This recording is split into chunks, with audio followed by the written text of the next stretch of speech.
Марсель часто называют воротами Востока. Здесь явно чувствуется смешание культур. А еще Марсель – портовый город, что тоже откладывает свой отпечаток.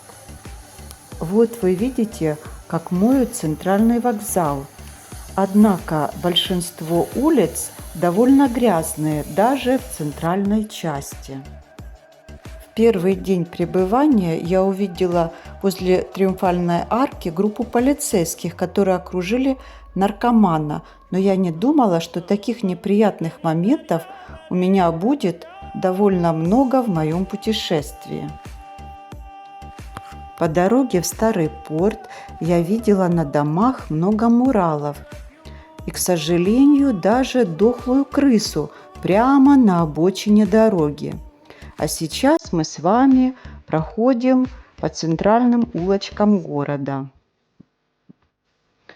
Еще по дороге мне встретился музей Вье-Шарите. Первоначально здание предназначалось как ночлежка для бедных. Сейчас же здесь проходят различные мероприятия. Недалеко от набережной находится собор Девы Марии. Он меня очень удивил своей архитектурой. Построен собор в псевдовизантийском стиле. Это один из крупнейших соборов Франции. Действует он с 1897 года. Обратите внимание, какая необычная архитектура внутри собора.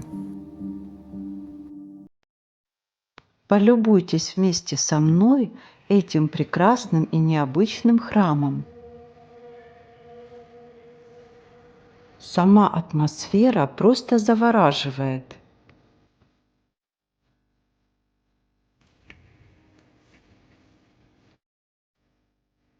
Осмотрев этот великолепный храм, далее я направилась в Старый порт. Набережная выглядела многообещающе, и здесь действительно было что посмотреть. На набережной находится Музей истории и цивилизации Средиземноморья и форт Святого Иоанна, который возводили для защиты города.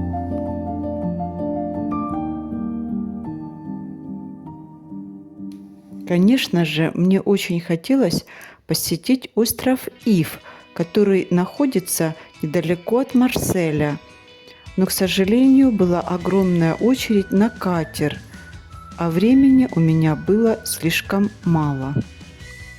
На набережной Марселя можно было увидеть огромное количество катеров, яхт, лодок, в общем, морских транспортных средств. А еще здесь было большое количество гостей города и колоритных артистов.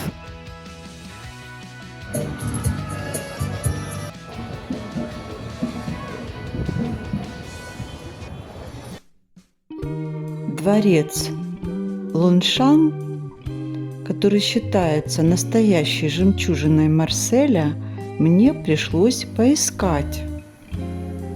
Но я очень хотела его увидеть, поэтому потратила какое-то время, чтобы до него добраться.